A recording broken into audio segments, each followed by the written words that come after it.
I'm Jason Lilly from the University of Maine Cooperative Extension, and we're here today at Maine Farm Days at Misty Meadows Farm in Clinton, Maine.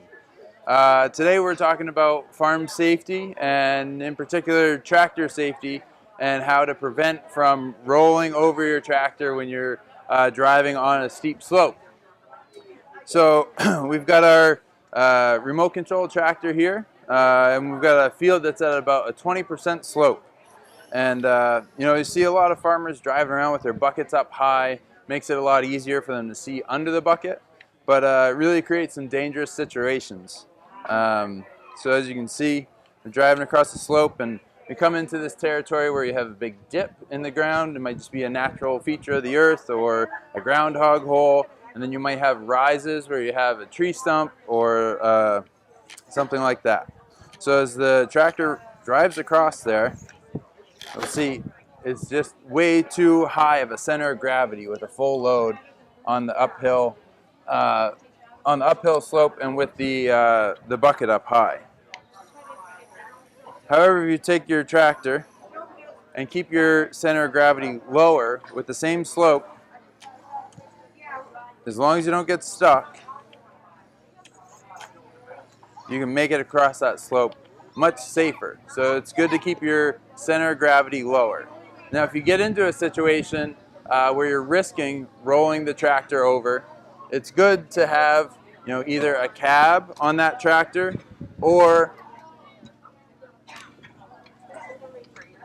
a ROPS, which is a rollover protective structure like this bar up at the top.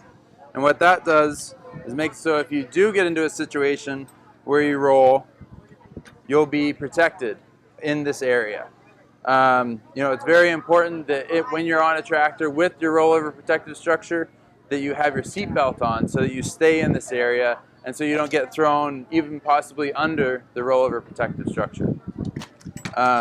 Some old tractors don't have ROPS at all, and it's important to make sure that you avoid driving on steep slopes with these tractors, and to even look into places where you might be able to find a ROPS system that you can retrofit on those old tractors.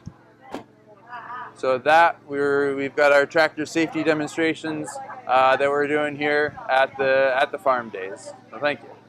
And both of them relate to safety. So whether it's pesticide safety or tractor safety, I think it's an important lesson to learn today, and we're going to have a little demonstration. But I'm going to introduce some of our speakers today, and so Jason Lilly is extension professional down in Cumberland County, and he's going to do a little quick demonstration and talk about the 10 commandments of tractor safety. So Jason, you want to start? Cool. Thanks, Rick. So I'm part of the tractor and farm safety team that we've got at the University of Maine, and we offer courses all across the state where youth and anybody who's interested in learning more about operating tractors and operating them safely can come and take those classes. One of the central components of that class is what we call the 10 commandments of tractor safety. So I'm just going to run down through those quickly, and then we're going to get into a PTO entanglement demonstration and show you just how scary and fast a PTO entanglement can happen. So the first commandment is to know your tractor and its implements. Anybody have any ideas on how you can get more familiar with the equipment that you're working with?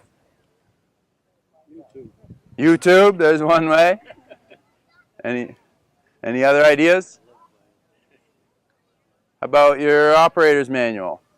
You look at the specific piece of equipment or the specific tractor that you've got, and you can either, this will come with any new piece of equipment, or if you've got older equipment, you can go online and pick that up. It gives you all sorts of good information on how often different maintenance operations should happen, what, your control panel, what those different symbols mean, and some of the safety features on that equipment. Any other ideas? Let's see. How long have you been running a tractor? I don't. You don't? Anybody else got a little bit of experience here? Maybe a couple guys in the audience. So, yeah. So, it doesn't have to come from a book. There's people around, there's people on the farms who have been doing this for a long time and know the proper way to do stuff and the safe way to do stuff. So you can always take the new people on the farm and make sure that you as a farm owner, the farm manager, take the time to really give people a thorough overview of safe tractor operation. So the second commandment is to use your ROPS and your seat belt if you have them together. So your rollover protective structure, as most of you know, is the bar that goes up over the tractor. In any tractor that has a cab on it, you've got that bar there. So if you rolled over, you'd be protected between the top of the bar and the nose of the cab of the tractor. So when you have that roller protective structure on a tractor, it's important to use your seat belt because there's a chance that as you're rolling, you would get caught under the roll bar itself. So, it's a thing that most people don't do, but definitely a good idea to have your seat belt on. If you don't have your ROPS on a tractor, you shouldn't wear a seat belt so you have the potential to be thrown or jump away.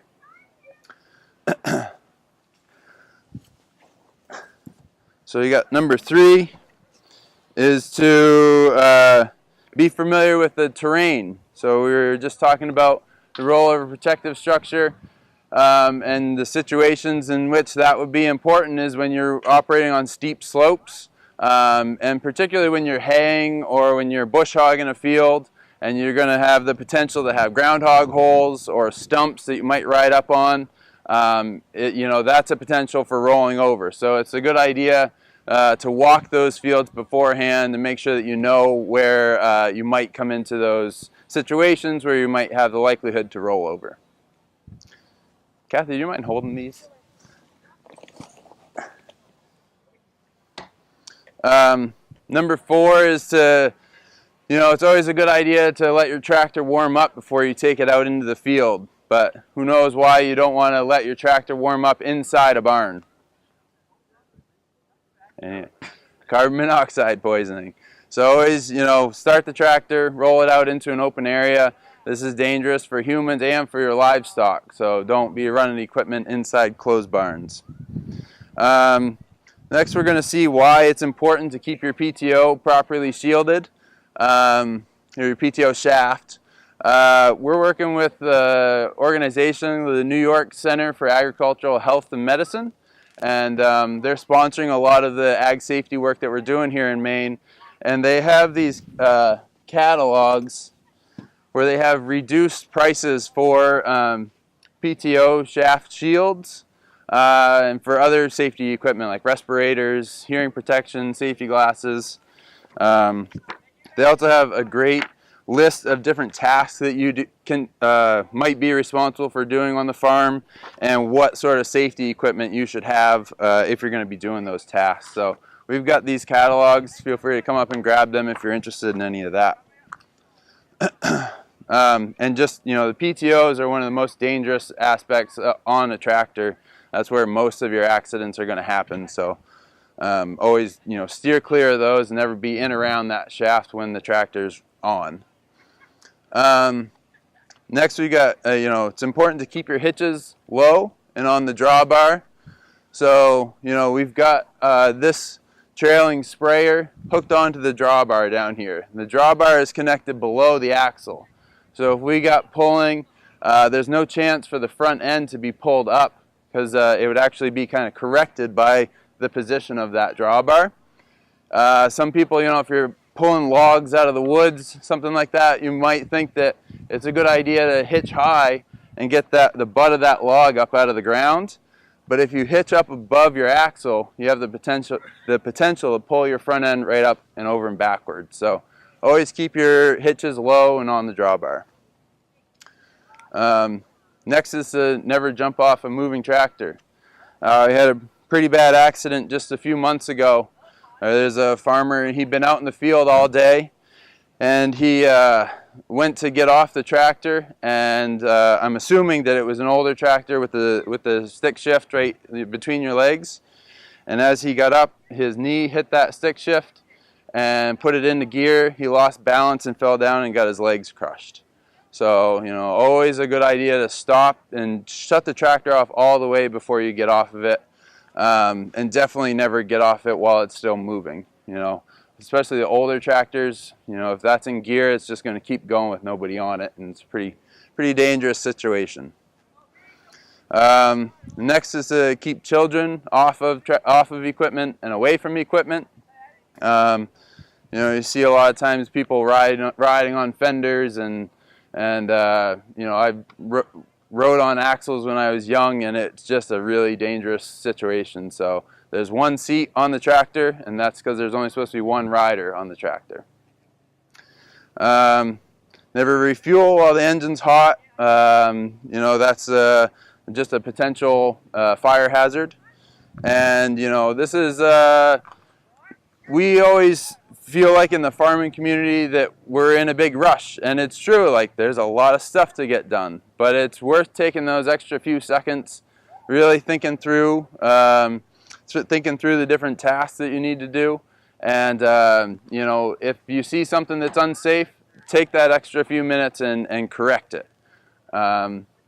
So we've got different safety features. We've got our fire extinguisher. Just, you know, taking the time to put one of those on your tractor might be the difference between completely losing a tractor and having minor damage. Having a first aid kit on the tractor, same thing. You could really save from having serious accidents by being able to stop bleeding or something like that quickly. What's the 11th commandment? No extra riders. No extra riders. We hit that one. Cool. All right. So now we're going to do our PTO entanglement demonstration. Rick's going to start up the tractor now, and I would just ask that anybody kind of in this zone move over that way.